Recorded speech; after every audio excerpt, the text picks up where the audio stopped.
함께 만드는 언론 미디어 협동조합. 여기는 국민TV. 함께 만드는 언론 미디어 협동조합. 여기는 국민TV.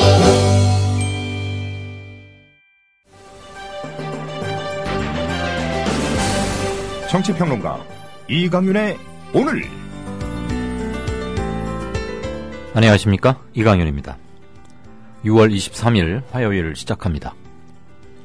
최근 법원이 지난 2013년 폭로돼서 삼성그룹의 전반적인 노조 탄압 전략과 실상을 알린 이른바 S그룹 노사전략이라는 문건을 실제 삼성 쪽이 작성하고 그 계획대로 시행했음을 인정하는 판결을 거듭 내놨습니다. 문건 관련 삼성그룹 쪽 인사들을 무혐의 처분한 검찰의 판단과는 크게 다른 판결입니다. 범죄 혐의를 밝히는 건 검찰의 의무이자 직분입니다. 검찰이 밝히지 못한 것을 법원은 밝혀서 인정하고 있습니다. 검찰은 수사권, 계좌 추적권, 소환권 등 기소에 관한 모든 권한을 유일하게 갖고 있는 기관입니다.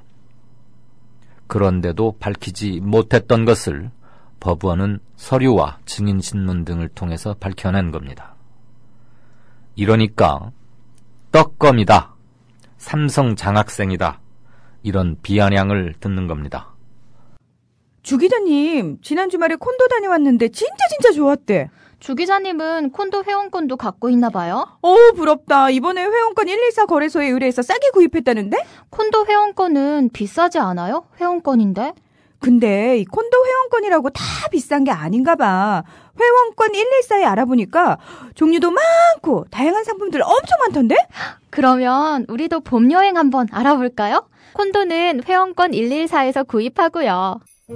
02-544-6114번 02-544-6114번 회원권 114는 인터넷과 모바일 앱에서도 검색할 수 있습니다.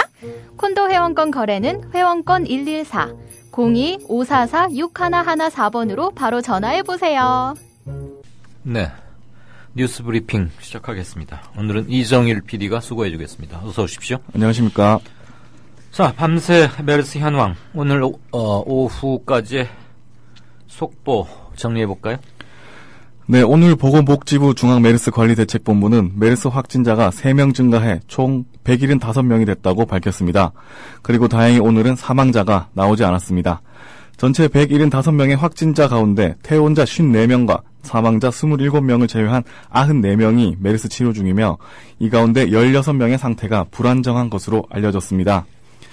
오늘 현재 격리자는 총 2,805명으로 전날보다 1,028명이 줄었고 하루 동안 1,387명이 새롭게 격리해서 해제돼 지금까지 격리 해제자는 1,718명으로 한 달여 만에 10,000명을 넘어섰습니다. 네. 확진자가 3명 늘었는데 확진자가 늘어나는 추세는 조금 약화되고 있는 건 분명하군요. 네, 그렇습니다. 환자 중에서는 16명 정도가 상태가 불안정하다. 이들이 물론 모두 다 위독하다 그런 뜻은 아닙니다. 다만 불안정하다, 그러니까 특별한 관리가 필요하고 예의주시하고 있다, 이 정도로 이해하면 될 것 같습니다. 그런데 문제는 오늘 추가로 확진된 환자 3명 가운데 2사람이 보건당국의 관리 대상 밖에 있었다고요? 그러니까 전혀 예상치 못한 곳에서 환자가 나왔다, 이 소리죠? 네, 그렇습니다. 173번째 확진자의 70살 여성은 지난 5일 강동 경희대병원 응급실을 방문한 환자의 요양보호사였습니다. 이 환자는 당시 76번째 확진 환자와의 접촉으로 감염된 것으로 추정이 됩니다. 그런데 보건당국은 이 환자가 당시 응급실에 방문했던 사실조차 파악하지 못했고 이 때문에 환자가 확진 판정을 받기 전에 발열 등 증세가 있는 상태에서 6월 10일부터 16일 사이에 서울 강동구에 있는 내과와 이비인후과 등 병원 3곳을 들렀습니다. 그리고 지난 17일 폐렴이 있는 상태로 강동성심병원에 들러 확진 판정을 받고 중환자실에서 격리돼 치료를 받고 있습니다. 보건당국은 이 환자가 들렀던 병원 4곳을 모두 부분 폐쇄하고 접촉자들을 찾아 격리했습니다. 다른 2명은 모두 70대 남성입니다. 174번째 확진자는 6월 4일과 6월 8일부터 9일 사이 삼성서울병원에 내원한 환자입니다. 174번째 확진자의 정확한 감염 경로는 아직 파악되지 않았고 175번째 확진자는 평택 굿모닝 병원에서 노출된 118번째 확진자의 남편으로 가족 간 감염의 사례입니다. 네. 삼성병원에 입원했던 그 임산부 메르스 환자 말이죠. 네. 굉장히 관심을 많이 모았는데 네. 오늘 새벽에 아이를 출산했고 아이와 산모 모두 건강하답니까? 네, 그렇습니다. 산모와 아이 모두 건강한 상태입니다. 삼성서울병원은 오늘 새벽 4시 반 이 임신부가 수술을 통해서 3.14kg의 남자아이를 출산했다고 밝혔습니다. 지난 10일 메르스 확진 판정 이후 격리돼 치료를 받아오던 이 환자는 최근 2차례에 걸친 메르스 바이러스 유전자 검사에서 음성 판정을 받았습니다. 이 임신부는 지난 27일 삼성서울병원 응급실에서 14번 환자에게 노출돼 메르스에 감염됐으며 지난 10일 확진 판정을 받은 이후 격리돼서 치료를 받아왔습니다. 하지만 다행히 우려했던 고열이나 기침, 폐렴 증세는 없었고 안정된 상태를 보이다 완치 판정을 받았습니다. 임신부가 메르스에 감염된 것도 매우 드문 경우인데요. 무사히 출산에 성공한 사례는 세계에서 처음이라고 합니다. 네, 그렇군요. 특별한 출생인데 그 탄생이 의미를 갖고 이 아이 무럭무럭 자라나서 나라의 동리양으로 커가기를 그리고 산모에게도 축하의 말씀을 드리고 싶습니다. 이재용 삼성전자 부회장 지금 삼성사회공익재단의 이사장도 맡고 있죠. 네. 그 재단의 산하에 삼성서울병원이 있고요. 그런데 오늘 메르스 사태 관련해서 대국민 사과 직접 발표했군요. 네, 그렇습니다. 이재용 삼성전자 부회장은 오늘 서초사옥 다목적홀에서 열린 기자회견에 나와서 저희 삼성서울병원이 국민 여러분께 너무 큰 고통과 걱정을 끼쳐드렸다. 머리 숙여 사죄한다. 이렇게 얘기를 했습니다. 이 부회장은 특히 메르스로 인해 유명을 달리하신 분들과 유족분들, 아직 치료 중이신 환자분들, 예기치 않은 격리 조치로 불편을 겪으신 분들께 죄송하다고 말했습니다. 그러면서 저희 아버님께서도 1년 넘게 병원에 누워 계신다며 환자분들과 가족분들이 겪으신 고통과 불안을 조금이나마 이해하고 있다. 이렇게 얘기를 했습니다. 또 이 부회장은 저희는 국민 여러분의 기대와 신뢰에 미치지 못했다. 제 자신 참담한 심정이고 책임을 통감한다. 이렇게 얘기를 하면서 어떻게 이런 일이 발생했는지 철저히 조사하고 재발 방지를 위해 최선의 노력을 다하겠다. 이렇게 강조했습니다. 네, 삼성병원이 어떻게 바뀌는지 시스템은 어떻게 고쳐지는지 한번 주의 깊게 볼 일입니다. 네. 오늘부터 모든 국내선 항공기에 메르스 자가 격리자는 탑승을 제한한다. 그러니까 안 태운다 이 얘기네요. 네, 그렇습니다.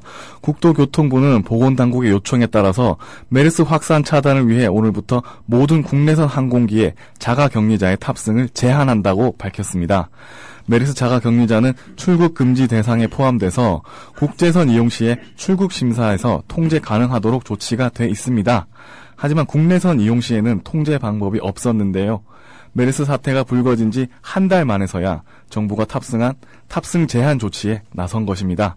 최근 메르스 감염 141번 환자가 확진 판정을 받기 전에 대한항공을 타고 제주 여행을 다녀온 것으로 드러나서 객실 승무원 14명과 공항 직원 8명이 격리된 상태입니다. 탑승권 발권 시에 일일이 메르스 자가 격리자 명단을 확인하느나 국내선 탑승 수속 기간이 다소 길어질 수 있기 때문에 탑승객들은 평소보다 여유 있게 공항에 도착해야 할 것으로 보입니다. 네, 비행기는 특히 좁은 공간에 많은 사람들이 빽빽이 앉을 수밖에 없고 제한된 공간 안에 있는 거죠. 밀집도가 대단히 높으니까 특별히 관심을 기울여야 하는데 이런 바이러스성 질환에 대해서 한 달 만에서야 정부가 탑승 제한 조치에 나섰다. 이런 건 역시 아직도 대단히 섬세하지 못하다. 우왕좌왕하는 게 눈에 보이는 거죠. 이런 게 파급 효과를 생각해서 이런 경우는 어떻게 해야겠다. 이런 게 좀 필요한데 설령 공기로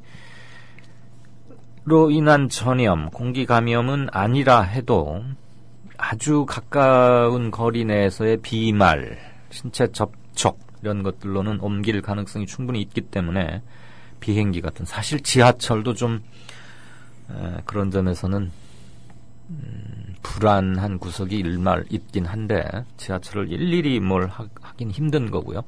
비행기 같은 경우는 탑승자 명단 이런 게 확보가 돼 있으니까, 안 그래도 항공기 보안 때문에 일일이 체크를 하니까 이런 건 좀 너무 늦게 도입됐다. 물론 그동안 항공기를 통해서 뭐가 확 전파된 게 확인된 바는 없지만 만사부려 튼튼이다, 이런 차원에서는 좀 뒤늦은 감이 있다는 생각이 들고, 비행기 타실 일 있는 분들은 평소보다 조금 더 일찍 나가셔야겠습니다. 탑승 수속 시간이 좀 길어진다 이 얘기죠. 네. 자, 정치권 소식 한번 보죠. 오늘 국회 사회교육문화 분야 대정부 질문이 벌어졌는데 문영표 복지부 장관이 나와서 메르스 확산에 대한 책임 공방 상당히 격렬하게 오갔죠. 네, 그렇습니다. 오늘 국회 사회교육문화 분야 대정부 질문에서 여야 의원들 모두 정부의 메르스 초동 대응 실패를 지적하고 재난 대응 시스템의 개선을 요구했습니다. 특히 중앙메르스관리대책본부를 총괄하는 문형표 보건복지부 장관이 출석해 책임 공방이 더 치열해졌는데요. 첫 질문자로 나선 새누리당 이채익 의원은 질병관리본부를 비롯해서 방역체계 전반을 바꿔야 한다며 유사시에 대비해 역학조사관의 규모를 늘려야 한다, 이렇게 지적을 했습니다. 반면 새정치민주연합 안철수 의원은 정부의 허술한 대응을 비판하면서 문형표 장관에게 사퇴할 의향이 있느냐, 이렇게 물었습니다. 이에 대해서 문 장관은 책임을 회피할 생각은 없다면서도 다만 지금은 메르스 사태를 조속히 마무리하는 것이 자신의 임무라고 대답을 했습니다. 네. 자, 또 성완종 리스트 수사, 오늘 대정부 질문에 새로운 쟁점으로 떠올랐어요. 네, 그렇습니다. 어제 새누리당 이인재 의원과 새정치연합 김한길 의원이 나란히 성완종 리스트 수사 대상에 올랐기 때문인데요. 여당은 일단 검찰 수사 상황을 지켜보겠다는 신중한 입장이어서 오늘 대정부 질문에서는 별다른 언급을 하지 않았습니다. 하지만 야당은 당장 내일로 예정된 김한길 전 대표의 소환을 야당 탄압이자 공안 통치로 규정하고 날을 세우고 있습니다. 새정치연합 노웅래 의원은 성완종 리스트에 오른 친박 인사들은 그냥 두고 애꿎은 야당 인사를 소환하면서 언론에 흘려서 창피를 주고 있다며 황교안 총리를 몰아붙였습니다. 이에 대해서 황 총리는 누구를 어떻게 조사하느냐는 전적으로 검찰에게 달린 일이라며 총리는 수사에 개입할 수도 없고 개입해서도 안 된다, 이렇게 대답을 했습니다. 네. 총리는 검찰 수사에 개입할 수도 없고 개입해서도 안 된다. 한번 보죠. 세월호 유가족들과 시민단체로 구성된 4.16 연대가 경찰 압수수색에 대해서 아주 강하게 반발하고 나섰죠. 예, 4.16 연대는 서울 청운동 주민센터 앞에서 기자회견을 열고 공안정국을 조성하기 위한 압수수색을 규탄한다, 이렇게 밝혔습니다. 4.16 연대는 또 메르스 사태가 퍼져 정부에 대한 비판이 거세지자 공안정국을 조성하려는 것이라며 정부가 불리한 국면을 탈출하려는 행동을 멈춰야 한다, 이렇게 주장을 했습니다. 네. 민주노총은 다음 달 15일, 그러니까 7월 15일에 총파업에 들어가겠다. 네. 그런데 이슈는 뭘 내건 겁니까? 네, 민주노총은 어제 기자회견을 열고 노동자 서민 살리기 4대 요구를 쟁취하겠다며 이같이 밝혔습니다. 민주노총이 발표한 4대 요구는 취업규칙 불이익 변경과 일반 해고 확대 가이드라인 중단, 그리고 임금 피크제 철회, 최저임금 10,000원 쟁취 등입니다. 민주노총에 따르면 이번 총파업은 각 지역별 총파업 대회로 진행하게 되며 박근혜 정부 퇴진 등도 총파업 목표에 포함됐습니다. 민주노총 한상균 위원장은 어제 기자회견에서 이번 총파업을 완수하지 못하면 민주노총은 문 닫는다는 각오로 준비하겠다, 이렇게 얘기를 하면서 노동계의 강고한 연대투쟁으로 정부의 노동시장 구조 개혁을 저지하겠다고 밝혔습니다. 네. 민주노총은 최저임금이 노동계 의견을 배제하고 용납할 수 없는 수준에서 일방적으로 결정된 경우에도 총파업으로 대응하는 것을 검토하고 있습니다. 한편 민주노총은 오늘 27일 총파업에 앞서서 서울역에서 조합원 2만여 명이 참여하는 전국 노동자 대회를 개최키로 했습니다. 민주노총과 한국노총, 제조공공부분도 다음 달 4일 서울에서 대규모 집회를 열고 공동투쟁을 더 강화해 나가기로 했습니다. 네. 최저임금 1만원, 만원 쟁취, 그리고 임금 피크제 철회, 현 정부 퇴진, 이런 것들이 주요 골자군요. 네. 자, 어제도 브리핑에서 전달해드렸는데 가불 오토텍 폭력 사태, 그 속보 좀 챙겨볼까요? 네, 최근 벌어진 가불 오토텍 폭력 사태에 대해서 양대 노총이 한 목소리를 내고 있습니다. 한국노총은 어제 성명을 통해서 경찰과 특전사 출신으로 구성된 가불 오토텍 신입 사원들이 금속노조 가불 오토텍 지회 조합원들을 집단 폭행한 사건이 발생했다면서 사법당국의 철저한 수사와 엄벌을 촉구했습니다. 한국노총은 이해가 되지 않는 것은 경찰이 보는 앞에서 버젓이 폭력을 저지른 현행범들임에도 불구하고 그 어느 누구도 처벌받지 않았다는 사실이라며 이런 일이 이렇게 있을 수도 없는 일이 버젓이 벌어지고 있다. 이것이 지금의 대한민국이다. 이렇게 얘기했습니다. 또 집단 폭력을 주도한 측이 모두 지난해 12월 말 입사한 신입 사원들이며 그들이 지난 3월 중순경 갑자기 기업 노조인 복수노조를 설립했다면서 누가 봐도 회사가 기존 노조를 파괴할 목적으로 사주한 일임이 분명하다. 이렇게 강조를 했습니다. 네. 어용 노조임이 거의 확실해 보이는데 작년 12월 말에 입사한 신입사원들 이제 한 반년 정도 근무했고 가불 오토텍이 어떤 사규를 갖고 있는지는 모르지만 아마 수습 기간이 있다면 보통 2개월에서 한 4개월 정도 될 텐데 수습 딱지를 갓뗀 그런 사원들만으로 또 다른 노조를 결성해서 결국 노노 갈등을 기업 측에서 사주한 게 아니냐. 네. 이런 정황이 뚜렷해 보이고 네. 문제는 경찰이 보는 앞에서 버젓이 폭력을 저지른 현행범들임에도 불구하고 어느 누구도 처벌받지 않았다. 네, 그렇습니다. 이건 대단히 큰 문제군요. 네. 당시 그러면 경찰은 폭력 행위를 방조했거나 묵인, 방조, 직무유기 이런 것들이 확실해 보이는데 왜 경찰이 그렇게 했는지를 경찰 손에 맡겨서야 이게 제대로 밝혀지겠는가 그런 생각이 듭니다. 날씨는 덥고 여름으로 가고 메르스 사태도 좀 길어지고 있고 그래서 많은 것들이 묻히고 있지만 이런 전국 각지에 산재한 노동 현장, 분규 현장, 불법 현장에 대해서는 우리 가족의 일이다. 생업을 지키는 그 터전을 지키는 일이다. 이런 관점에서 좀 많은 관심을 기울이고 아울러 청취자 여러분들의 제보도 기대하겠습니다. 자, 지난주 후반부터 이게 문화계를 넘어서서 사회 전체의 큰 관심사이자 뉴스인데 드디어 신경숙 작가가 표절을 인정했군요. 네, 그렇습니다. 단편소설 전설의 표절 논란과 관련해서 소설가 신경숙 씨가 자신의 잘못을 인정하고 해당 소설을 작품 목록에서 제외하겠다고 밝혔습니다. 소설가 이응준 씨가 지난 16일 공개적으로 표절 의혹을 제기한 지 일주일 만입니다. 신경숙 씨는 경향신문과의 인터뷰를 통해서 문제가 된 일본 작가 미시마 유키오의 소설 우국의 문정과 자신의 소설 전설의 문장을 대조해본 결과 표절이란 문제를 제기하는 게 맞겠다. 이런 생각이 들었다며 아무리 기억을 뒤져봐도 우국을 읽은 기억은 나지는 않지만 이제는 자신의 기억을 믿을 수 없는 상황이 됐다며 애둘러서 잘못을 인정했습니다. 또 이 문제를 제기한 문학인들과 자신의 독자들에게 진심으로 사과드린다며 모든 게 제대로 살피지 못한 자신의 탓이라고 얘기를 했습니다. 네. 신 씨는 출판사와 상의해서 전설을 작품집에서 빼겠다며 문학상 심사위원을 비롯해 모든 것을 내려놓고 자숙하는 시간을 갖겠다고 덧붙였습니다. 그러나 작품 활동은 계속할 생각임을 분명히 밝혔습니다. 네, 한편 이와 관련해서 권위 있는 작가 집단이죠. 예전에는 민족문학작가회의라고 했는데 최근에 이름을 작가회의라고 바꿨습니다. 이 작가회의에서 신경숙 소설가의 그 전설이란 작품의 표절에 대해서 입장을 내놨죠. 예, 작가회의에서 이명원 교수는 신경숙의 전설이 의식적이고 명백한 표절이라고 말했습니다.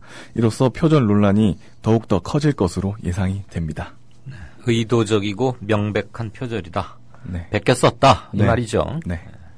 조금 신경숙 작가의 사과 타이밍이 늦었던 게 아닌가 싶고 그것도 경향신문 베테랑 기자가 소재를 물어 파악해서 수도권 어느 수도원에 있는 신경숙 씨를 찾아내서 접촉을 하고 인터뷰 형식으로 했다는 게 조금 뒷맛이 그렇습니다. 정말 자신이 갖고 있는 문단 파워, 그리고 자신을 지지해준 수백만의 독자, 애독자죠, 애독자. 이런 사람들을 생각한다면, 그리고 나랏돈 들여서 신경숙 씨의 작품을 외국어 여러 나라 말로도 번역을 했거든요. 그러니까 국민의 사랑은 물론 나라의 큰 덕도 입었다, 이렇게 볼 수 있는데, 이런 작가라면 떳떳하게 모든 언론사에 알려서 정식으로 기자회견을 하거나 그런 형식을 밟는 게 오히려 더 떳떳하지 않았을까 하는 생각은 듭니다. 아무튼 경향신문 오늘 아침 특종이었습니다.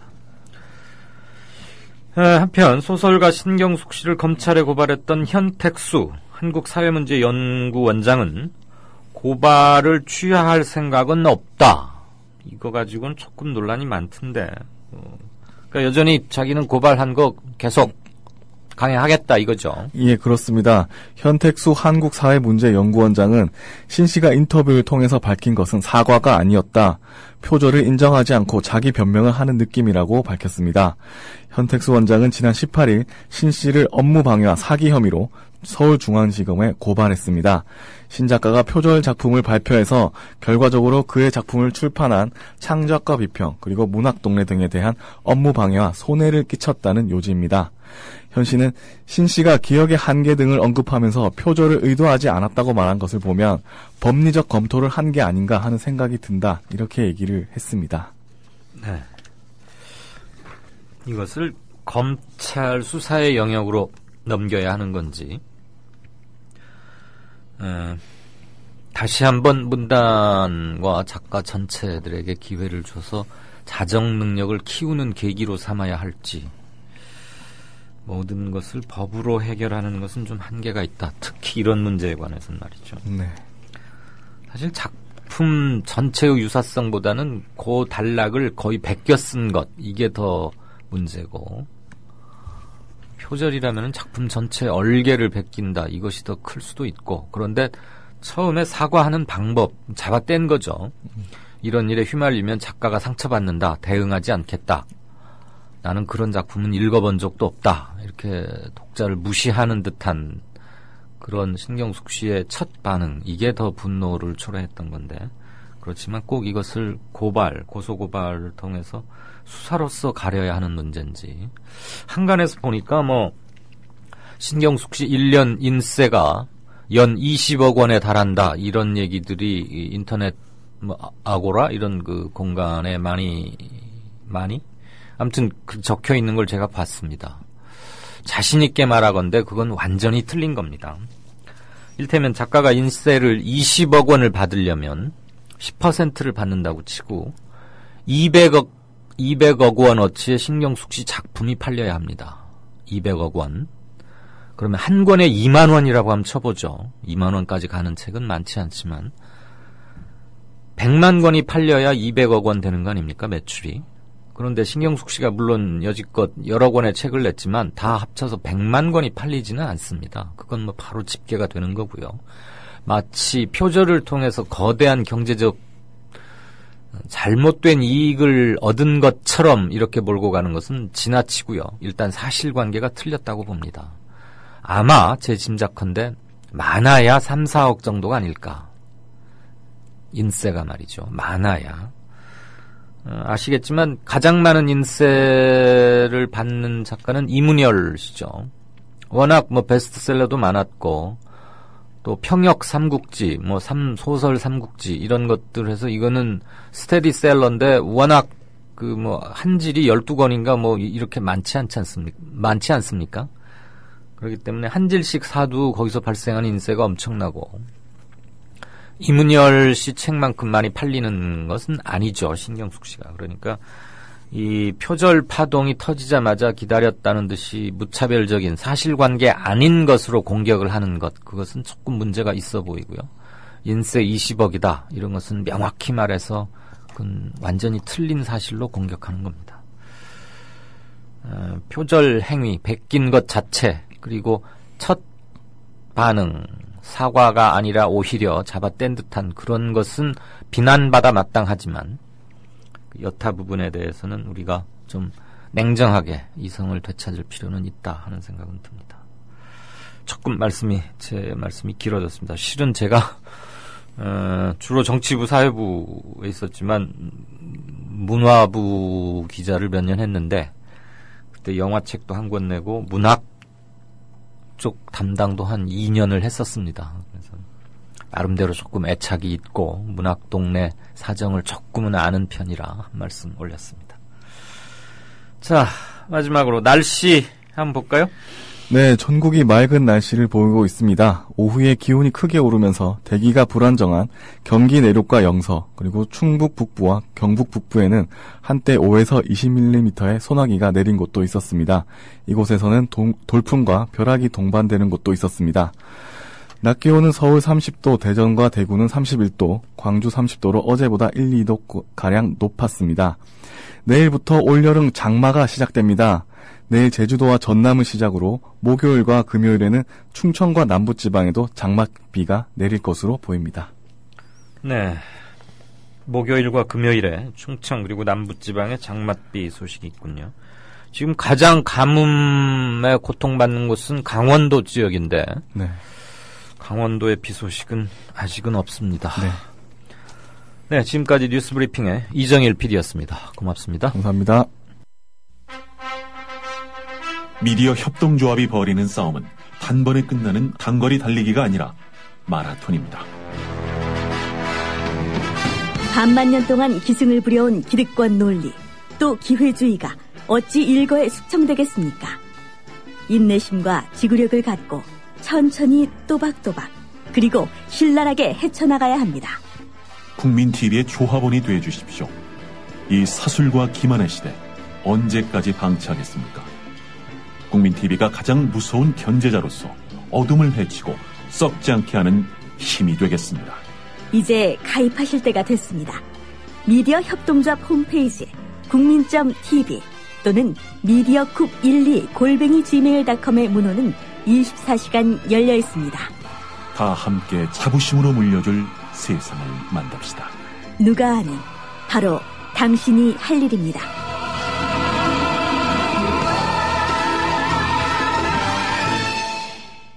네, 4시 58분 30초 막 들어왔네요. 게시판 잠깐 보고 다음 진행하죠. 소리엘님, 신경숙 씨는 새누리당 입당하겠네요. 글쎄요, 이게 비아냥인가요, 뭔가요? 설마 그러게 하겠습니까? 뭐 글쓰기 이거밖에 모르는 사람일 텐데 뭐 그러지 않겠죠. 러브2님, 엄마를 부탁해는 200만 부가 팔렸다는 얘기가 있습니다. 얘기가 있는 거죠. 네. 200만 부까지 팔린 것 같지는 않고요. 설령 200만 부 정도 나갔다고 해도 이건 몇 년 동안에 걸친 누적 판매 권수니까 인세는 뭐 작가와 출판사 사이에 계약하기 따라 달렸습니다만 선인세로 받는 경우도 있고 월 단위 또는 뭐 분기 단위로 이렇게 계산을 해서 받기 때문에 1년에 20억씩 인세만 1년에 20억씩이다. 이거는 명백히 오보인 건 확실합니다. 설령 200만 부 엄마를 부탁해가 200만 부 팔렸다고 해도 뭐 이게 나온 지가 벌써 뭐 한 5, 6년이 훨씬 넘었을 텐데 연간 단위로 쪼개서 했던 거니까요. 지금도 200만 부 팔렸다는 얘기는 절대 아닐 거고요. 200만 부 팔리진 않았을 겁니다. 우리나라에 200만 부 팔린 단일 작품으로 200만 부 팔린 것은 저는 알지 못합니다. 아마 없는 것으로 알고 있습니다. 하버드대 그 교수 이름이 뭐였죠? 정의란 무엇인가? 마이클 샌들 맞습니까? 그 교수의 정의란 무엇인가가 한 100만 부 넘게 팔린 건 이건 정말 세계 출판사상 유례없는 건데 그게 무슨 뭐 수능 필독서로 지정이 됐다고. 제가 궁금한 거는 그 책을 산 100만 명 중에 끝까지 읽은 사람은 저는 10%는 뭘 5%도 안 되리라고 생각합니다. 솔직히 말하면. 근데 아무튼 우리나라 출판 시장은 영화도 그렇고 무슨 뭐 하나가 휩쓸어버리는 그런 현상은 확실히 있습니다. 오동팔님, 오늘도 출첵 감사. 유병재의 유창한 박근혜 프랑스어, 독일어 하듯이 박근혜어라는 게 이제 따로 있나 봐요. 유병재님이 어떤 분이시죠? 잘 모르겠는데 이분의 트윗 같습니다. 물으시는 분들이 많아서 구내식당의 밥맛은 그게 무슨 새삼스러운 것도 아니고 오늘의 핵심 메뉴는 오늘 달성해야 될 것은 이것이다 하는 것을 밥상을 차리고 나가면 우리의 에너지를 분산시키는 걸 해낼 수 있다는 마음가짐을 가지셔야 될 거라고 생각한다. 네. 번역기가 꼭 필요한 전형적인 문장인데 이분이 혹시 대통령 스피치라이터? 너무 흉내를 잘 내시네요. 락 에이지스님, 소설가 신경숙 씨는 표절을 했다는 것도 문제지만 핑계와 변명으로 일관하는 그녀의 태도는 인간적으로도 실망감을 느끼게 한다. 인성까지 의심되는 게 사실이다. 많은 분들이 화낸 게 그 뒷부분이죠. 핑계와 변명. 청라에서님, 피해자 코스프레까지 하고 하는 것 같다. 책 반품 받아주지는 않겠죠. 글쎄요. 원칙은 뭐 그렇게 해야 되는 거 아니겠습니까? 그 문제된 그 작품들. 그렇지만 신경숙이 썼다고 뭐 다 가지고 가면은 그거 해줄 것 같진 않고 말이죠. 대휘영님, 이강윤 선생님과 전화 출연 선생님들, 그리고 댓글 달아주시는 분들, 팩트를 기반으로 한 정확한 분석과 위트 있는 말씀들을 거저 먹는 시간 감사합니다. 이래 주셨는데, 일단 들어주셔서 감사하고요. 거저 먹는다는 거 글쎄요. 뭐 원래 저 미디어라는 거 공짜로 듣잖아요. 뭐 신문은 돈 내고 보는 것도 있고 그렇긴 하네요. TV 수신료도 되고 안 그러는 민영 방송들은 광고로 이제 돈을 많이 벌고. 네. 들어주셔서 고맙습니다. 그런데 제가 위트가 참 약한데 위트를 안 하던 위트 갑자기 하려다가 더 어색해지느니 그냥 하던 대로 하겠습니다. 나항이님, 총리가 검찰 수사에 뭐 개입할 수도 없고 해서도 안 된다, 그 답변에 대해서 쓰신 것 같습니다. 검찰에 알아서 잘 움직이는 부하들을 잘 심어놨으니 자신감이 만땅이다, 뭐 이런 그런 것 같고. 클로렐라님, 또 변현주 사랑해님, 이정일 PD 발음이 굉장히 많이 좋아졌네요. 맞습니다. 리딩 연습도 많이 하고 있는데 확실히 많이 좋아졌죠. 네. 원래 이렇게 잘 하면서 부산 사나이 티 낸다고 좀 사투리를 많이 했던 게 아닌가 싶기도 하고. 아무튼 굉장히 좀 옆에서 보기가 짠할 정도로 장시간 노동에 열심히 노력하고 있습니다. 시집 와서 아주 뭐 혹독하게. 주명아빠님, 여기 인천에 계시는 분 아니신가 싶네요. 한번 뵌 적 있습니다. 저희 일하는 아주머니와 이 시간 항상 기다리고 있습니다. 간혹 공유기가 문제를 일으켜 방송이 끊기지만 다운로드 받아 듣는 열정 가득한 청취자 조합원입니다. 건강하시고 명쾌한 진행 부탁드립니다. 들어주셔서 고맙습니다. 촌장님도 마찬가지고요. 대한민국에서 삼성으로부터 자유로운 사람은 노회찬, 이분 한 분뿐인가요? 참나. 혼자 그나마 삼성 로고 찍힌 제품 자체를 거부하며 살아보려 애쓰는 거 반항하며 살고 있습니다. 라고 어려울 때 잡는 손. 샘숭이라고 발음도 하고 뭐 샘성, 아무튼 삼성 그래서 뭐 애니콜인가? 뭐죠? 애니콜 맞나요? 갤럭시. 삼성이 만들어낸 전화기 그거 안 쓴다고 하는 분들도 제 주변에 몇 분 계시긴 합니다. 오늘도 잘 들을게요. 아쉽게 오프닝은 못 들었네요. 효야맘님. 자제 이름이 효야인가 봐요. 효. 좋네요. 오늘 오프닝 짧았고요. 삼성에 관한 법원 판결, 검찰 그런 거 있습니다. 이따가 들어주시면 고맙겠네요. 로니님, 이가윤쌤 안녕하세요. 검찰은 못 밝히는 게 아니라 안 밝히는 것이겠지요.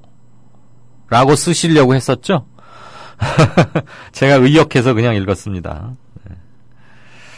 핑공님, 정확한 발음. 블루투스 타고 귀에 쏙쏙. 오늘도 시원하게 갈겨주세요. 시원한 빙수처럼. 갈겨요? 예, 블루투스가 뭐죠? 블루투스? 이거 무슨 이어폰인가요? 네, 나머지 분들 말씀 주신 거 고맙습니다. 다음 코너 진행하죠. 미디어 협동조합원 여러분, 조합비 납입하고 계신가요? 조합원의 기본 의무는 1인당 월 1회 11,000원 이상의 조합비를 납입하는 것입니다. 조합비로 국민TV의 모든 콘텐츠를 만들고 그렇게 해서 세상을 바꾸는 힘을 하나하나 축적해갑니다.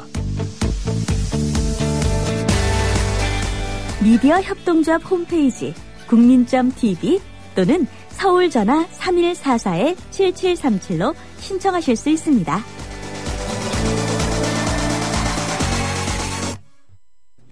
네, 경제뉴스 브리핑 받으시겠습니다. 헤어룸의 오진근 대표, 안녕하세요. 네, 안녕하십니까. 올 1분기 돈을 안 쓴 건 정말 확실하군요. 쓰지 않고 가게에 쌓여있는 여윳돈, 각 가정들 말입니다. 그 여윳돈이 30조 원이나 된다. 그래서 3년 만에 최대치를 기록했다고요? 네, 그렇습니다. 가계 소득은 늘었지만 소비 심리 비축으로 가계가 지갑을 열지 않은 것으로 풀이됩니다. 23일 한국은행이 발표한 2015년 1분기 중 자금순환 자료에 따르면 가계 및 비영리단체 잉여자금 규모는 29조 6천억 원으로 작년 1분기 대비 1조 2천억 원 늘어났습니다. 그리고 작년 4분기에 비해서는 2배 이상 늘어난 규모였는데요. 잉여자금이라 하는 것은 예금, 보험, 주식 투자 등으로 굴린 돈에서 빌린 돈을 뺀 것입니다.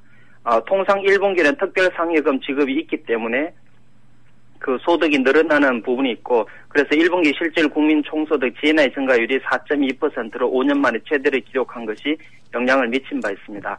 반면에 소비 증가에 있어서는 인구 고령화와 경기 침체 때문에 소비 심리 악화로 1분기에 0.6% 증가에 그쳤기 때문에 2013년 4분기, 6분기 연속 0%대에 머물고 있습니다. 네, 그러니까 1년 반째 계속 0%대다.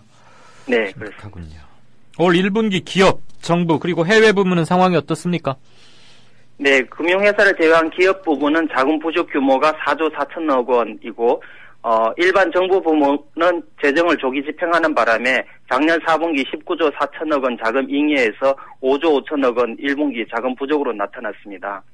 그리고 국외 부문에 있어서는 경상수지 흑자 규모가 조금 줄어들었기 때문에 27조 3천억 원으로 자금 부족 27조 3천억 원으로 약간 줄었고요. 3월 말 총 금융자산은 1경 4,100조 원으로 4% 증가로 나타났습니다. 네. 총 금융자산이 1경 4,100조 원. 네, 그렇습니다. 그러니까 우리나라 국민들이 지금 금융자산 형태로 갖고 있는 돈을 다 합치면 1경 4,100조다 이 말입니까? 네, 그렇습니다. 경이라는 단위를 진짜 보는군요. 이거 초등학교 때 일시 백천만 해가지고 조 다음에는 그래서 그런가 보다 했는데 진짜 있네요. 자, 국가 총부채가 4,800조 원. 사실 이 정도 가면 이게 전혀 피부에 잘 와닿지 않는 숫자가 돼버리는데 이게 우리 GDP의 한 3.4배쯤 된다. 그래서 위험 관리가 좀 필요하다. 이런 얘기겠죠? 네, 그렇습니다. 한국경제연구원의 국가 총부채의 변동에 따른 위험 요인 점검 보고서에 따르면 2013년 기준으로 정부 관련 부채, 그러니까 공공부문하고 군인연금, 공무원연금 충당 부채하고 금융공기업 부채를 다 합치면은 1960조 원의 빚이 있습니다. 그리고 가계부채가 960조 원, 기업부채가 1910조 원으로 조사됐습니다. 일반 정부 부채 수준은 주요국보다 높지 않지만은 공기업 부채와 가계부채는 매우 높은 수준이다. 그렇기 때문에 경제의 체질 개선과 구조개혁을 통한 국가 총부채 관리가 어느 때보다 필요하다고 주장했습니다. 네. 하반기 미국이 금리를 올릴 때 그럼 이자율 상승으로 이자 부담이 좀 늘어나겠어요? 네, 그렇습니다. 최근 10년간 미국의 기준금리가 인상됐을 때 우리나라는 짧게는 2개월의 시차를 두고 금리가 상승한 것으로 분석됐습니다. 허원재 연구위원은 정부 기업과 달리 가계는 자금 조달 방안이 제한적이기 때문에 금리 인상에 따른 추가 이자 비용을 온전히 부담해야 하는 실정이라면서 이런 부분이 부담이 되고 또 정부도 재정 적자폭이 커지는 상황에서 추경 등으로 국고채 금리가 상승할 경우에는 정부의 재정 부담도 좀 더 커질 수 있다고 얘기했습니다. 현재 우리나라의 부동산 시장의 변화와 가계부채 증가 양상을 볼 때 일본의 장기 침체 과정을 답습할 가능성이 높기 때문에 구조개혁을 통한 경기 활성화 방안이 시급하다고 말했습니다. 네, 이런 똑같은 걸 요구하는 보고서들은 계속 나오는데 모르쇠인지 우이독경인지 마이동풍인지 이게 두 개가 틀린가요? 아무튼 뭐 잘 정부 정책의 기조는 안 바뀌고 답답합니다. 비정규직의 대명사가 됐죠. 장그래. 이 장그래 살리기 운동본부라는 데가 있는데 오는 27일까지 그러니까 한 나흘 닷새 남았군요. 전국적으로 장그래 대행진이 지금 한창 벌어지고 있다고요? 네, 그렇습니다. 지난주 16일 화요일부터 부산, 울산, 창원, 제주 등 남도를 시작으로 충청권을 거쳐서 27일 이번 주 토요일 서울까지 전국에서 비정규직 노동자 대행진이 이어지고 있습니다. 16일에는 경남 창원에서 재벌에게 세금을 최저임금 1만 원이라는 주제로 기자회견 및 캠페인 행진 등이 개최되었고 그 외에도 울산, 제주, 부산에서도 장거래 대행진 선포 기자회견과 노동실태 폭로 행진, 결의대회 등이 있었습니다. 특히 18일에는 양대 노총이 최저임금 1만 원을 요구하는 집회를 했고 기자회견을 열었습니다. 네. 자, 다른 얘기 하나 듣죠. 친구 같은 인간형 로봇. 이게 일본에서 출시됐는데 그 1분 만에 매진될 정도로 호응이 컸다고요? 네, 그렇습니다. 감성인식 로봇은 사람의 표정과 목소리를 인식해서 감정 상태를 파악하고 스스로 움직입니다. 주인공은 일본에서 180만 원 정도에 판매되는 인간형 로봇 페퍼입니다. 일본 소프트뱅크와 중국 알리바바, 대만 팍스콘이 공동 출자해서 판매하고 있는데요. 손정희 일본 소프트뱅크 회장은 로봇이 감정을 갖게 돼서 가족의 일원이자 친구가 될 수 있다고 믿고 있다고 말했습니다. 지난 20일 1,000대를 예약 판매했는데 1분 만에 매진될 정도로 큰 인기를 얻었는데 원래 1만 대 정도 판매할 예정이고요. 이 로봇이 주목받는 것은 스마트폰처럼 어플리케이션을 설치해서 업그레이드가 가능하고 노인과 대화하고 은행이나 가게에서 주문을 받을 수도 있습니다. 그래서 로봇이 산업용 자동차나 반도체 공장에 주로 사용되었는데 이제는 일상 속으로 빠르게 파고들고 있습니다. 그렇군요. 그 이름이 페퍼라고요? 페퍼? 네, 그렇습니다. 후추 그것을 뜻하는 페퍼입니까? 예. 네. 우리나라 카이스트에서 만든 로봇은 휴보라고 해서 예. 미국에서 1등해서 22억 원 상금을 받았다고. 우리나라가 두 군데 기관에서 서로 지능형 로봇, 감성지능형 로봇 만들어가지고 경쟁하다가 또 망신도 뻗치고 막 하면 그랬었죠. 자, 최근 5년 동안 전 세계적으로 모두 83개, 굉장히 많네요. 반도체 생산 시설이 사라졌다. 그러면 우리가 이제 그 나머지 시장을 다 석권해버린 겁니까? 아니면 이게 사양 산업이라 그렇습니까? 일본의 몰락과 미국이 많이 이렇게 주저앉았습니다. 미국과 일본이 좀 많이 쇠퇴하게 됐다? 네, 그렇습니다. 네네. 네, 18일 시장조사업체 IC인사이트에 따르면 2009년부터 2014년까지 5년간 전 세계적으로 83개의 팹, 반도체 제조시설이 문을 닫았는데 특히 일본 반도체 산업의 몰락이 여과없이 반영되었습니다. 일본의 반도체 공장은 3분의 1 수준인 34개나 문을 닫았습니다. 네.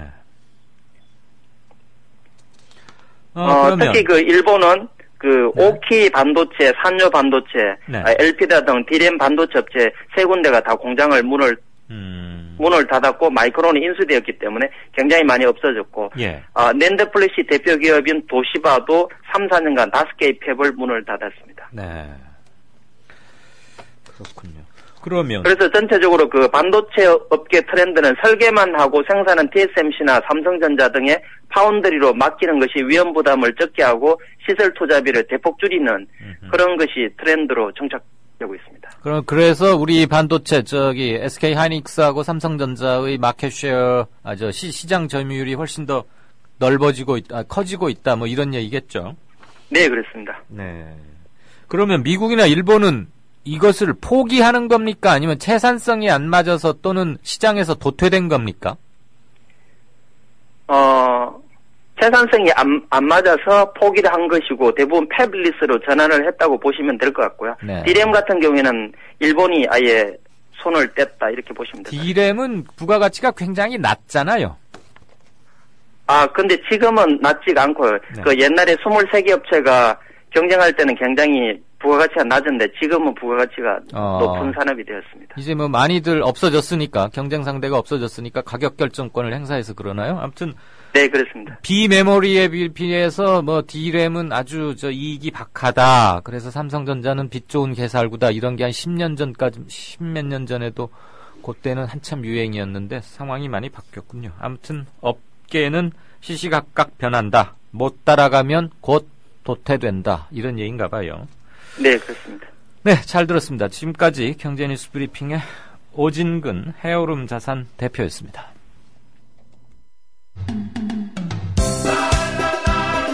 국민TV 조합원인감? 나가지 있게 지역협의회 가입해야 쓰겠어. 국민TV 조합원이요? 지역협의회 가입해야죠. 국민TV 조합원 맞나? 퍼뜩 지역협의회 가입해 안 카나? 국민TV 조합원에 가입하고 조합비를 내고 국민라디오와 국민TV를 시청한다고 조합원으로서의 만족이 전부냐? 결코 아닙니다. 가까운 지역협의회에 가입하셔서 가까이 사는 조합원과 동지애를 나누십시오.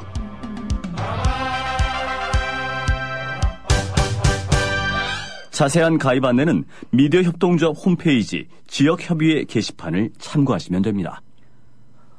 네, 5시 17분, 18분 되어갑니다. 방금 들어온 속보 하나 전하고 게시판 조금 보고 정가산책 넘어가죠.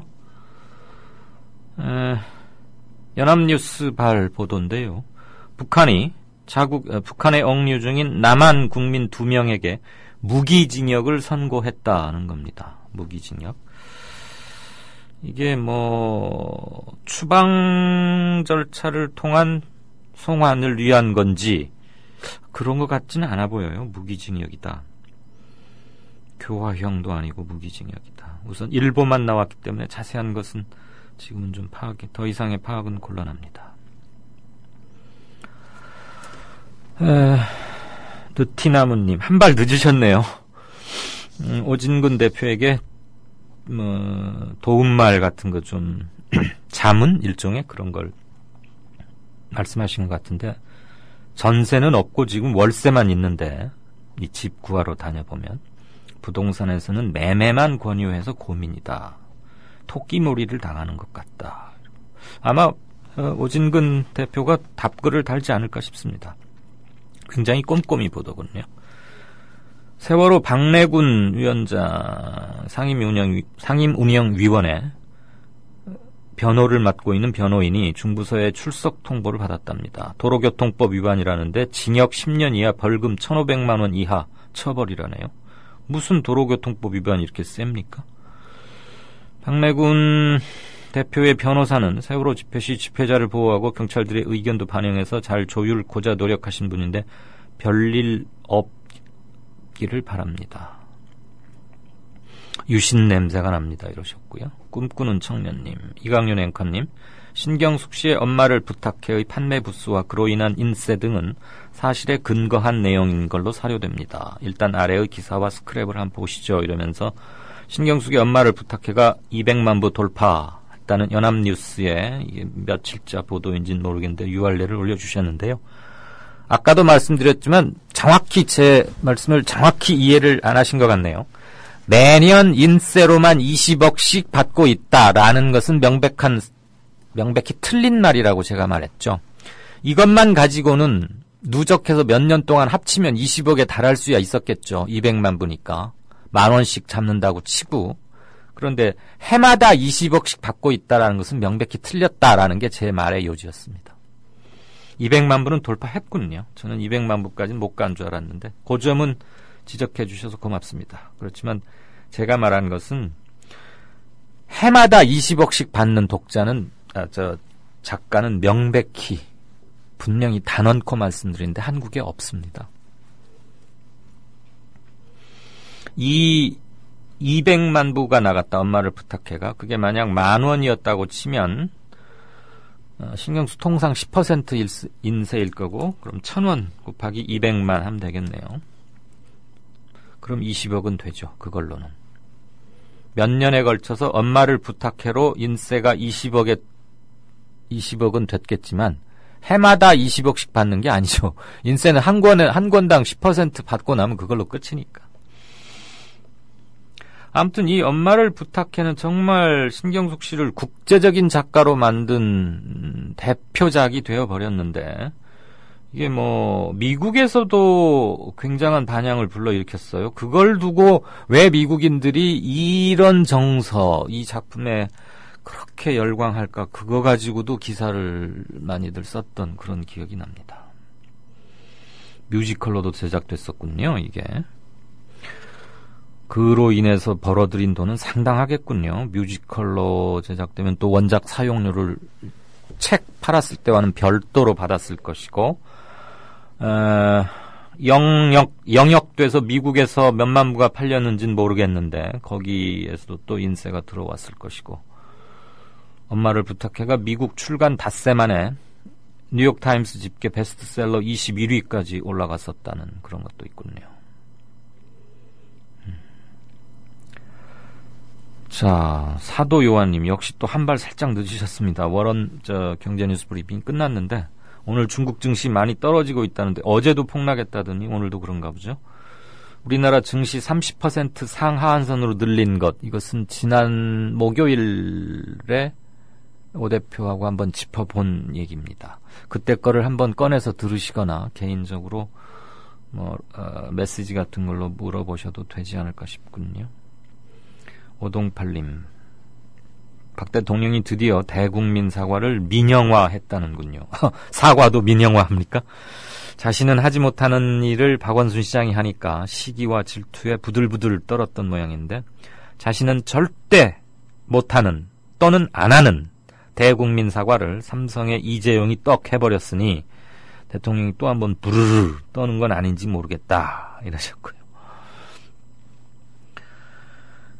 의료 민영화하는 대신에 군과 검찰, 경찰 민영화해라. 그러면 나도 적극 동의하겠다 하는 답글도 있습니다. 블루투스는 무선 헤드셋, 무선 마우스, 무선 키보드 같은 무선 시스템이라고, 무선 근거리 통신망이라고 저에게 가르쳐 주셨습니다. 아, 후다당님. 강윤쌤, 저 구두 벗고 듣고 있습니다. 발등이 가렵다고요. 시원하게 긁어드려야 하는데 걱정이군요. 네. 하베스트, 우리가 인수했던 캐나다의 유전 관련 회사죠. 하베스트 부도 위기에 처했다. 석유공사 1,700억 원 지원금 결의. 그래서 그 URL도 함께 올려주셨고요. 이강리온 앵커가 쓴 멈춰버린 시간이 100만 부쯤 팔려야 하는데, 아이고, 좀 10,000부만 팔려도 좋겠습니다. 정말 10,000부 팔기가 정말 어렵다는 것을 깨닫고 있습니다.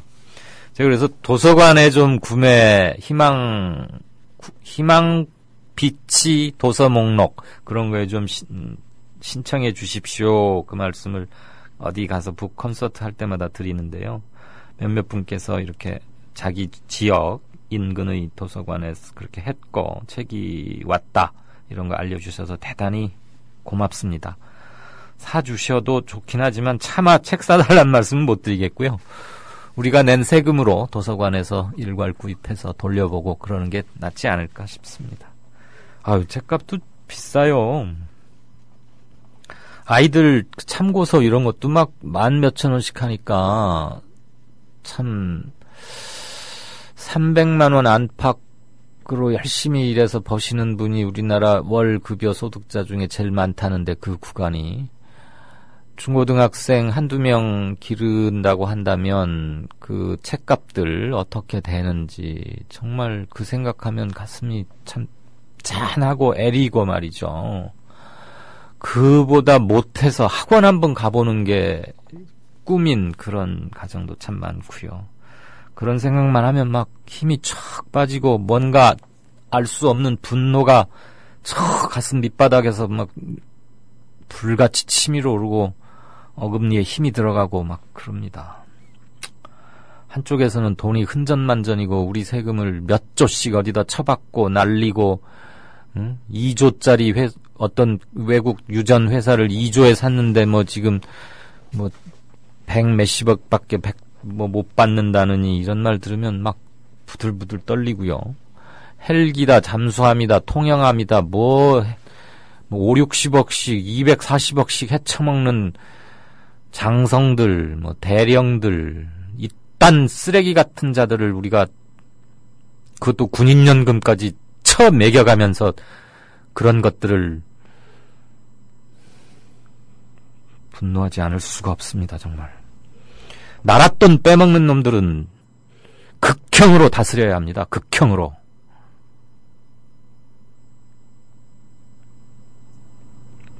처벌 상한선을 대폭 올려가지고 100억 이상 헤쳐먹고 이런 놈들은 평생을 종신형을 처하거나 뭐 사실 그런 자들 가둬놓고 교정비용 지출하는 것도 아깝다는 생각이 드는데 누릴 만큼 누리고 오를 만큼 오른 자들이 나랏돈 그렇게 헤쳐먹고 이런 것들은 저는 극형에 처해야 한다. 이런 가끔은 이성을 상실한 듯한 생각을 하기도 합니다. 아무튼 쓸어내버려야 할 것들이 너무 많습니다.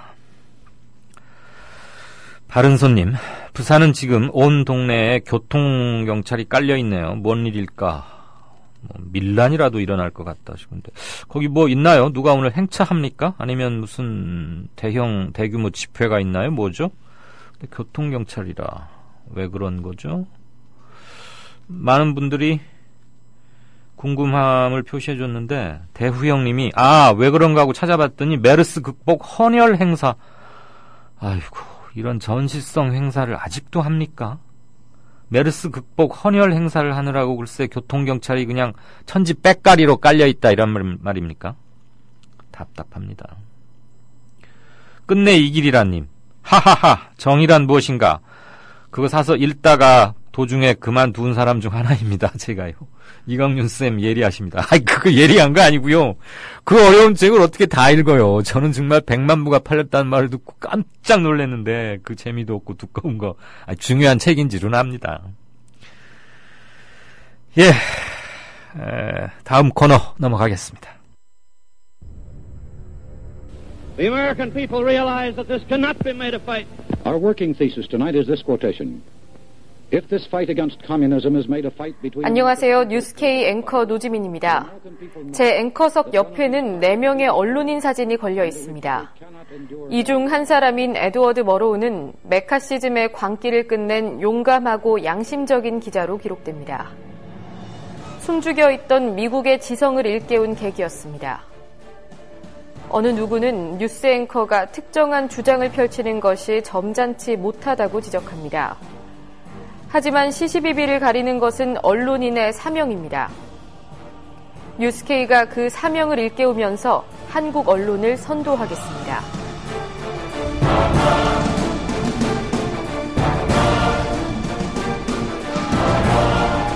공정보도라는 미명에 몸을 숨긴 기계적 중립. 품위 품격이란 미명의 존재를 감춘 엘리트주의. 뉴스K는 하나하나 혁파해가고 있습니다. 오늘 저녁 7시 당신의 진실한 전달자 뉴스K 많은 시청 바랍니다. 이강윤의 오늘 이제는 정가 산책으로 함께합니다. 정치권 동향 생생하게 풀어드릴 분은요. 네, 양정대 기자 안녕하세요. 네, 안녕하세요. 꽤 덥죠? 지금 늘 밖에 나와서 전화하시는 거죠? 네네. 아이고 짜내라. 겨울에는 추워서 걱정, 여름엔 더워서 걱정. 근데 성완종 리스트 관련해서는 왜 맨 박하고 친한 친박계는 별 수사를 안 하고 이번에는 또 이인재, 김한길 또 한 사람 누구더라? 뭐 이렇게 해서 노건평. 아, 맞아요. 노건평. 네. 그분은 무슨 사건 있을 때마다 자꾸 끼워 넣는 건지 뭔지. 왜 그렇게 수사를 그렇게 한대요, 글쎄? 글쎄요, 뭐 그 수사가 지금 애초에 성완종 리스트가 나왔을 때. 예. 사실은 이 검찰 쪽에서 나온 얘기는 이 물증이 있어야 이 수사가 본격적인 수사가 가능하다 뭐 이제 이런 얘기들이 나오기 시작했었는데. 예. 이게 보면 결국 그 성완종 전 회장이 이 경향신문과의 생전 마지막 인터뷰에서 구체적인 돈 전달 시점과 정황에 대해서 진술을 한 게 바로 이제 홍준표 경남지사 예. 그리고 이완구 전 총리 이제 두 사람이었죠. 예. 그리고 나머지 사람들에 대해서는 뭐 아주 구체적인 얘기들이 이제 나오지는 않아서 사실 시점과 또 돈 전달 방식 뭐 이런 부분들은 사실 이제 검찰이 수사를 통해서 확인을 했어야 하는 이제 그런 상황인데 예. 사실 따지고 보면 이 검찰 수사라는 게 뭐 이거저거 다 이렇게 확인이 된 상황에서 최종적으로 그게 맞는지 틀린지 이것만 확인하는 수사라면 뭐 굳이 검찰이 수사할 이유가 없는 거죠. 검찰한테 그럼 뭐하러 그 많은 권한과 월급과 사람까지 붙여준답니까? 물증 그러니까요. 찾으라고 일하라는 거지. 가만히 앉아있으면서 무슨 신고만 접수하는 민원센터래요?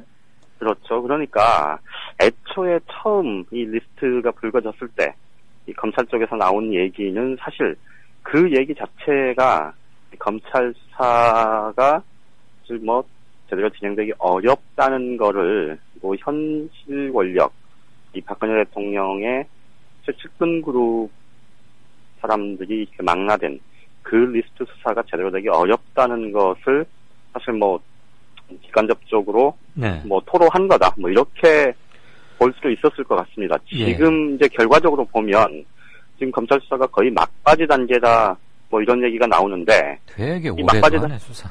그렇죠. 이 8명 리스트 중에서 실제 이제 결국 이 기소는 그것도 이제 불구속 기소 쪽으로 예. 이 홍준표 지사 그리고 이완구 전 총리 이 두 사람만 기소하는 걸로 나머지 6명에 대해서는 사실 서면 조사를 통해서 실질적으로 면죄부를 준 거고 그리고 이제 이 수사 과정에서 그동안 이 정치권의 여야를 가리지 않고 이 성완종 전 회장이 이 금품을 살포했다. 이제 이런 소문들이 꽤 있었는데 예. 그 소문들 중에서 한두 명 정도 사법 처리 대상에 올라갈 수도 있겠다. 이게 정치권 안팎의 대체적인 전망이었는데 네. 뭐 크게 다르지 않게 지금 상황이 흘러가는 것 같습니다. 예. 지금 새누리당 이인재 최고위원 그리고 이 새정치민주연합의 김한길 전 대표 이 두 사람에게 이 각각 수천만 원이 이제 건네졌다 이런 진술이 나왔고 그래서 소환 조사를 하겠다는 게 이제 지금 검찰 측의 방침인데요. 네.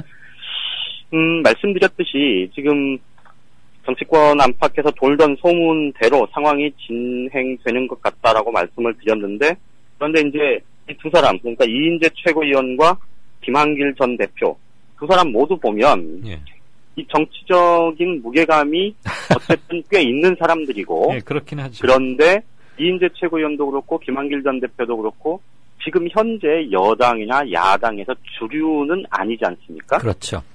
그러니까 굉장히 좀 고도의 정치적인 판단이 개입됐다는 해석이 충분히 나올 법합니다. 참 잘 골랐어요. 나름의 정치적인 거물들을 쳐내는 그 거물들에 대해서 수사를 하는 것이면서 실제 지금 여당이나 야당 정치권의 그러니까 뭐 야당도 굳이 이제 야당 권력 내부만 놓고 보면 예. 조금 비주류 쪽에 한 편에서 좀 비켜서 있는 혼내도 별로 반발이 거셀 것 같지 않은 사람들. 그렇죠. 그러니까 그렇게 지금 포커싱이 돼 있는 것 아니냐. 예. 이런 해석들이 지금 여의도 주변에서 나오고 있는 거거든요. 과연 그러니까 사법고시가 어려워요. 예, 예. 그렇게 머리 좋은 사람들이 붙은 거 보니까. 그러니까 결과적으로 지금 사실 김한길 전 대표 같은 경우는 성완종 전 의원과 전 회장과 뭐 굉장히 가까운 사이였다는 건 뭐 이미 알려진 사실 아닙니까? 마지막 그 전날 밤엔가 뭐 같이 밥 먹었다며요. 그렇죠. 같이 뭐 저녁에 냉면 먹었다 뭐 이 얘기도 나왔었고요. 예. 그리고 예전에 이제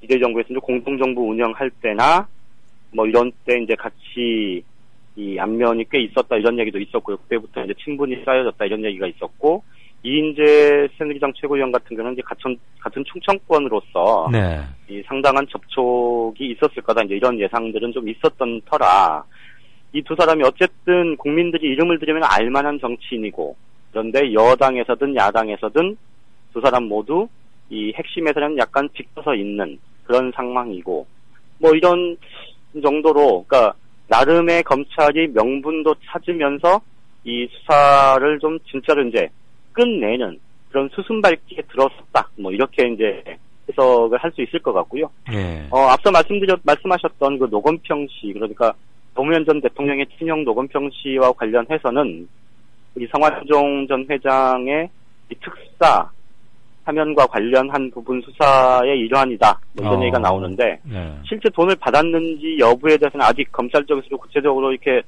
정황을 지금 흘리고 있지는 않은데요. 네.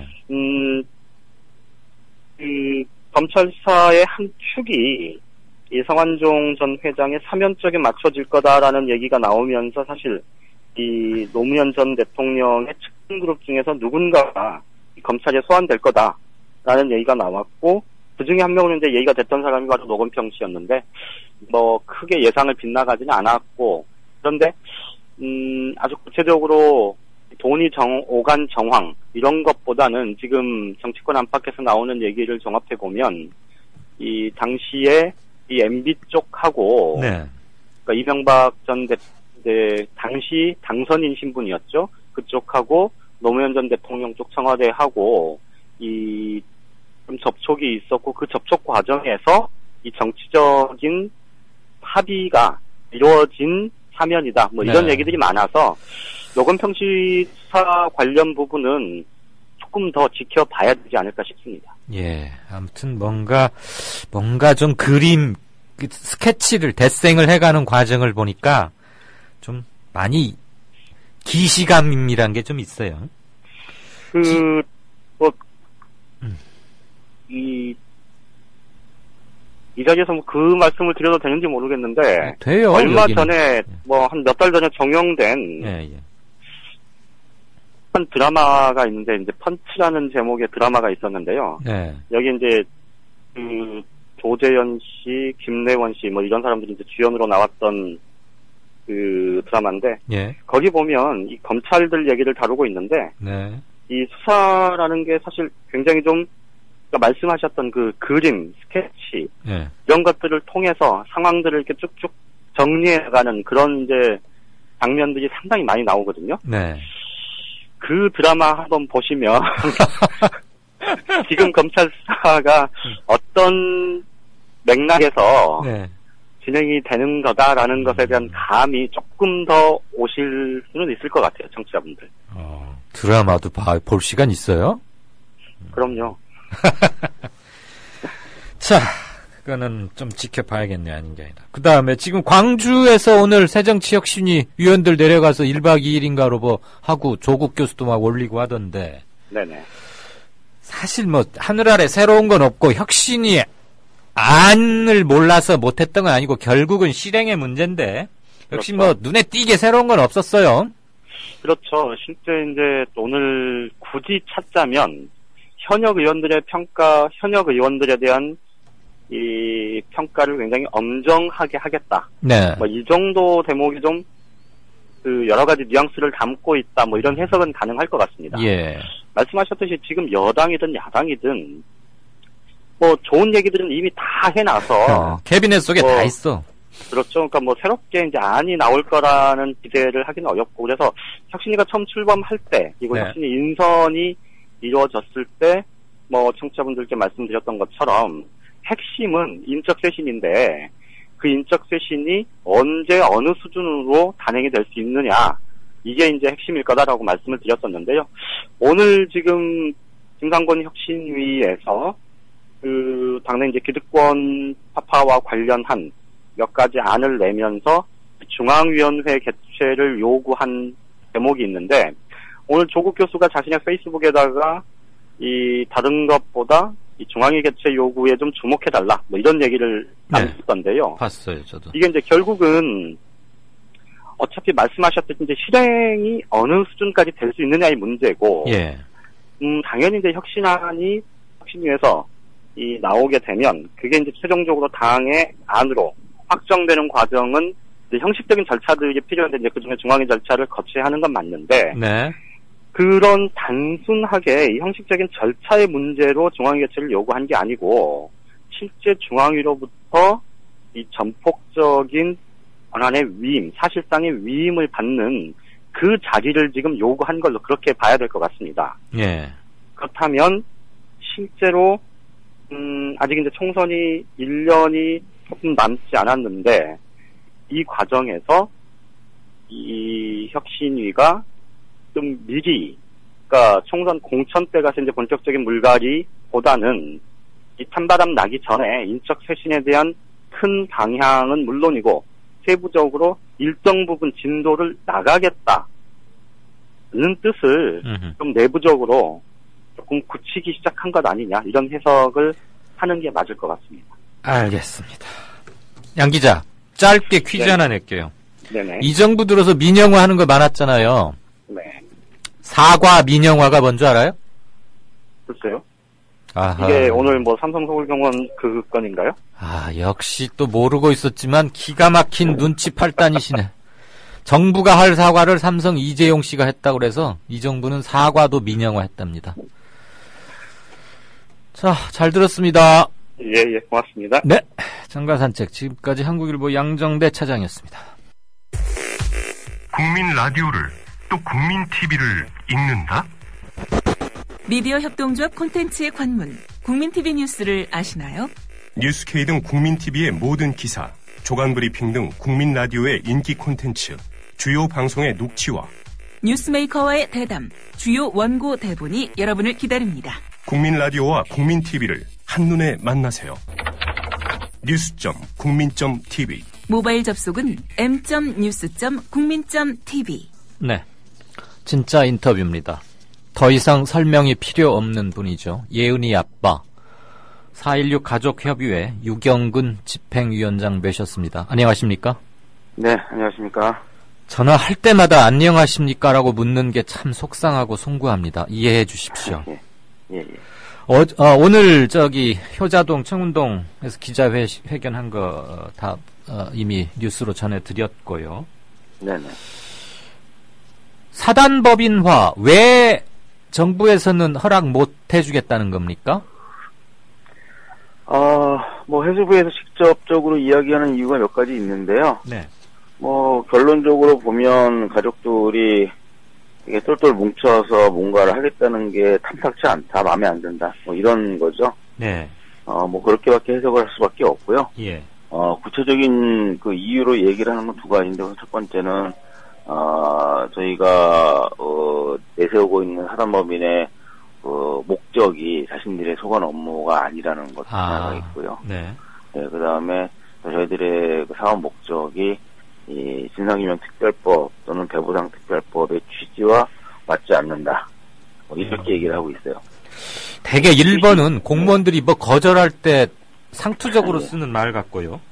2번은 특별법의 취지와 맞지 않는다. 이것은 그것도 저도 그 의미를 좀 이해하는데 굉장히 시간이 많이 걸렸는데요. 네.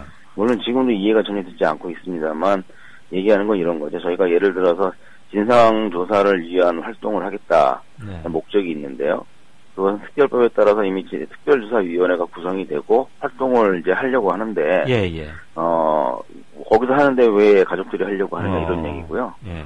그 다음에 그 추모 사업이라든가 트라우마 치유라든가 이런 피해자들에 대한 또 회복과 관련된 그런 사업을 진행한다고 했을 때는 뭐 그런 것들은 앞으로 만들어질 4.16 재단이라든가 또는 뭐 보건복지부 아니면은 뭐 이런 데서 이미 다 하고 있거나 또는 할 예정인데 그걸 가족들이 왜 하려고 하느냐 뭐 이런 내용이더라고요. 아니 그건 관청에서 나라 차원에서 하는 거고 가족들은 가족들 차원에서 할 수 있는 거 아닙니까? 그러니까 이제 제가 도저히 이해가 안 간다고 한 이유가 바로 그런 거고요. 예. 그 논리에 따르면 네. 우리나라에 그 통일부가 있습니까? 네. 너는 통일운동 하지 마라. 민간인들은 통일과 관련된 어떠한 법인도 만들면 안 된다. 뭐 이런 논리밖에 없거든요. 그렇네요. 예. 그래서 도저히 이해가 안 가는 내용들이죠. 알겠습니다. 그럼 제가 반대쪽에서 한번 여쭤보겠습니다. 예. 사단법인으로 만드시지 않고 현 상태 4.16 가족협의회 체제로 운영해 나가는 것과 사단법인으로 만들었을 때의 차이점은 뭡니까? 즉 굳이 사단법인을 이룩하시려고 하시는 이유는 뭡니까?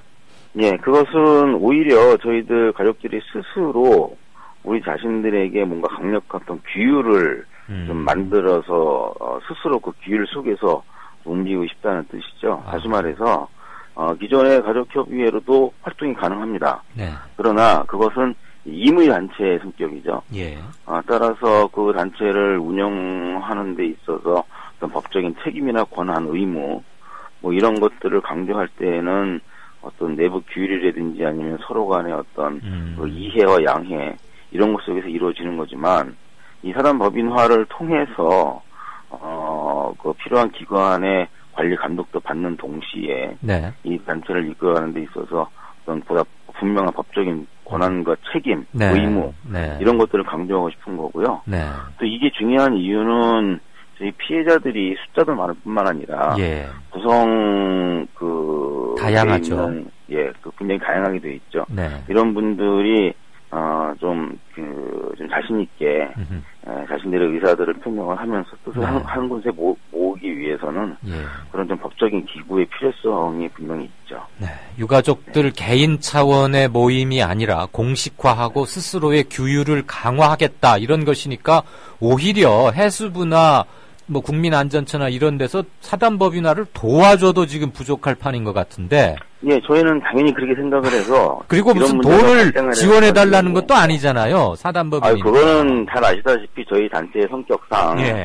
국가에서 혹시 먼저 나서서 지원을 해준다고 그래서 저희들은 당연히 건데. 거절을 하죠. 예, 그런 뭐 부담까지 국가에 지워가면서 저희가 활동할 생각은 당연히 없는 거고요. 예, 그런 줄 알아요. 행여라도 오해받을까라도 단 한 푼의 지원도 안 받으실 분들인데.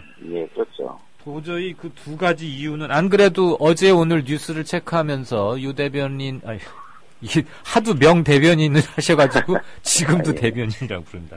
유경근 집행위원장의 육성을 직접 듣기도 했고 활자로도 읽었는데 이거는 양보하지 못하겠다. 우리는 꼭 이뤄야겠다. 그래서 끝끝내 해수부가 저렇게 비협조적으로 나오면은 모종의 특단의 조치를 강구하겠다라고 결연에 찬 표정으로 말씀하셨습니다. 어떤 정도의 것인지 살짝 공개하실 수 있나요? 일단 뭐 사단 법인화 문제만 놓고 봤을 때에는 뭐 정부에서 못하게 하니까 우리가 어쩔 수 없잖아요. 이렇게는 당연히 안 할 거고요. 왜냐하면 그 거절 사유가 분명하거나 합리적이거나 또는 우리가 잘못 생각한 부분이 있다고 그러면 또 수정을 하거나 뭐 이렇게 하겠지만 내세우고 있는 이유 자체가 너무나 이해할 수 없는 그런 내용들이기 때문에 일단은 해수부하고 계속 이야기를 하되 일차적으로 좀 국무조정실에다가 다시 한번 저희가 사단법인화 요청을 할 거고요. 그리고 국무조정실에 좋은 답이 나온다 그러면 좋겠지만 그게 아닐 경우에도 또 지속적으로 좀 해서 왜냐하면 이 대한민국에서 이런 사단법인을 비영리 사단법인을 만들 때 거절을 하는 경우가 없어요. 해당 관청에 등록만 하면 되는 건 줄 알아요. 형식 요건만 갖추면 뭐 어떠한 성격의 법인이든 그냥 당연히 주는 게 그동안의 모습이었는데 유독 저희들만 특별한 대우를 하고 있죠. 이런 부분들은 좀 그냥 묵과할 수는 없을 것 같습니다. 알겠습니다. 저희들도 계속 주시하겠습니다. 황교안 총리 취임하자마자 4.16 연대에 대해서 대대적인 전격적인 압수수색 이루어졌고요. 세월호 유가족 10명에 대해서 내사를 벌이고 있다. 이런 설도 있습니다. 들으셨습니까? 그건 뭐 제가 얘기한 거고요. 네네. 어떤 내용들입니까? 파악하신 바가? 우선 공교로운 건지 아니면 의도적인 건지는 뭐 저희가 확인할 수는 없습니다만, 황교안 총리가 취임하신 직후에 사회적연대 사무실에 대한 압수수색, 예. 그리고 박래군, 김혜진 이 두 분 위원장들에 대한 압수수색, 예. 뭐 핸드폰 압수도 하고 뭐 이렇게 했는데요. 이거는 이유는 딱 한 가지죠. 지난 4월, 5월에 있었던 몇 차례 집회가 불법 집회였고, 예. 그 불법 집회를 주도하고 선동한 그 혐의를 찾아내겠다라는 의도인데요. 네. 이 부분에 대해서도 납득을 할 수가 없죠. 왜냐하면 이미 저희들이 몇 번에 대해서 이미 고소고발 조치를 취해놓고 법적인 그런 다툼 과정이 있습니다만, 그때 경찰들이 보여주었던 행태 자체가 불법적인 요소들이 너무 많았어요. 네. 예, 그래서 이제 본인들이 자행을 했던 매우 크게 불법적이었던 행위에 대해서는 어떤 자성도 반성도 없고, 또 굉장히 사회적으로 논란이 지금까지 되고 있는 상황에서 일방적으로 불법 집회라고 규정을 하고 이렇게 하는 것은 분명히 다른 의도가 있을 수밖에 없다, 이렇게 판단할 수 있는 거고요. 그 의도라고 하는 것은 결국 단 한 가지죠. 저희 가족들과 정말 더 이상 가만히 있을 수 없다고 뛰쳐나왔던 그런 시민들과의 사이를 좀 분리를 시키려고 하는 의도인 거고요. 네. 결국엔 궁극적으로 저희 가족들의 힘을 좀 빼고 이 세월호 참사와 관련된 이 어떤 관심을 엉뚱한 곳으로 돌리려고 하는 뭐 그런 의도라고 밖에는 볼 수가 없는 거죠. 알겠습니다. 예, 그리고 뭐 가족들에 대한 내사 부분도 아까 말씀하셨는데, 예. 이거는 뭐 글쎄요, 설이라고는 말씀하셨는데, 네. 그냥 서울보다는 조금 더 나간 거고요. 왜냐하면 그 내용은 저희가 스스로 추측을 하는 게 아니라 경찰 관계자로부터 구체적으로 명단을 저희가 넘겨받은 거예요. 아, 그래요? 네. 특정해서 10명을 탁 찍어서 무슨 10명 혐의로? 명단을 저희가 받았고요. 어허. 그 10명에 대해서 지금 경찰이 내사 중이다. 이런 이야기를 저희가 경찰 관계자로부터 직접 받은 거죠. 그러면 혐의나 뭐 사안은 뭡니까? 그건 역시 마찬가지로 지난 4월 5월에 있었던 시위, 불법 시위 대해서 예, 그것을 가족들이 선동을 하고 가족들이 주도를 한 게 아니냐. 예. 이런 것들이 좀 파악하려는 의도가 있는 거고, 실제로 여러 차례 국민대책회의나 4.16 연대 또는 시민들을 소환을 해서 조사를 하면서 조사 과정에서 나왔던 질문 중에 가족 중에 누가 선동하지 않았느냐, 뭐 이런 질문도 분명히 들어가 있었거든요. 예. 그래서 이제 그렇게 하고 있고, 좀 아마 적정한 시기에 본인들이 판단할 때에 이때쯤이면 가족들을 한번 건드려도 되겠다, 이런 판단이 들면 한번 서투이지 않을까 싶은 생각도 들고 그렇습니다. 설이 아니고 리스트까지 귀뜸을 받으셨다 이 말이군요. 네네. 혹시 우리 유경근 집행위원장도 그 리스트 안에 있던가요? 있는데 조금 서운하더라고요. 왜냐하면 리스트가 지금 첫 번째 안 들어가고 두 번째 들어가 있어서 그래서 내가 열심히 안 했나 그런 생각도 들고요. 예은이 아빠 웃으시는 거 처음 보는 것 같습니다. 너무 기가 막힌 현실이라고. 예. 참, 억장이 무너진다 이런 말밖에 안 나오는데요. 경찰이 먼저 폭력을 유발했던 게 당연하고, 그런 정황들이 캡사이신으로 얼굴에 직격탄을 쐈던 것들 온 천하가 다 보았건만.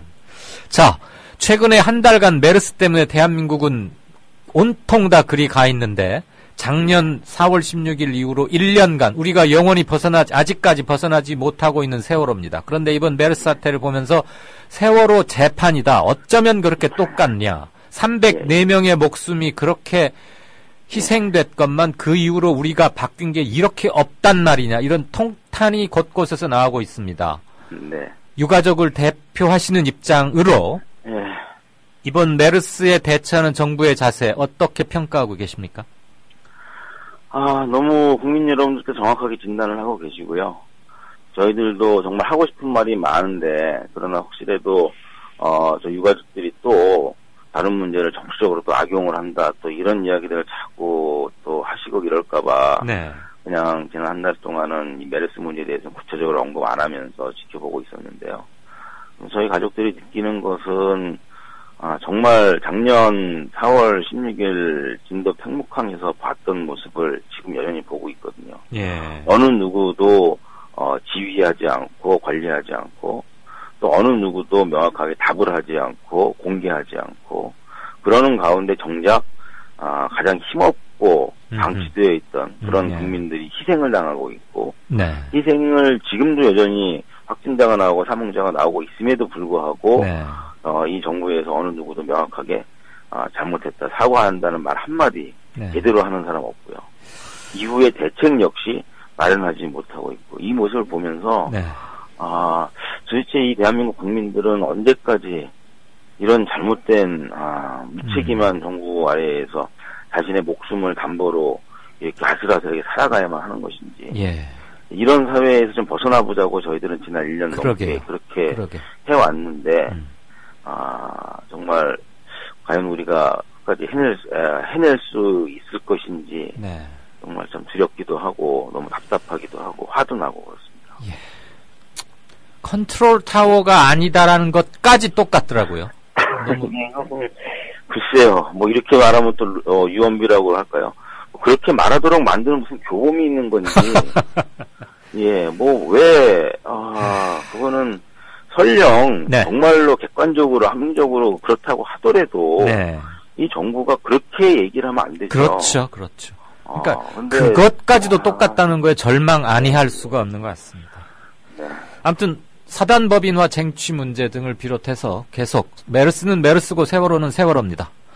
저희 청취자분들, 여러분들께서 예은 아버님 힘내십시오. 저는 가방과 핸드폰에 노란 고리 영원히 떼지 않을 겁니다. 등등 글이 굉장히 많이 올라와 있습니다.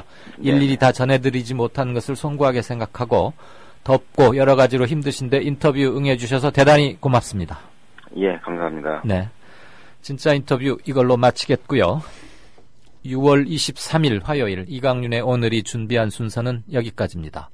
방금 예은 아빠 유경근 집행위원장의 답변 속에서 우리는 무엇가 잘못됐고 무엇을 이루어야 하는지 다시 한번 똑똑히 인식할 수 있었던 것 같습니다. 메르스는 메르스고 세월호는 세월호입니다. 내일 다시 뵙겠습니다. 고맙습니다. 국민라디오 팟캐스트 응원하는 가장 쉬운 방법 아시나요? 다운로드하기, 별점 주기, 댓글 달기, 구독하기. 국민라디오 팟캐스트 널리 알리는 가장 쉬운 방법 다운로드하기, 별점 주기, 댓글 달기, 구독하기. 기억하세요. 다운로드하기, 별점 주기, 댓글 달기, 구독하기.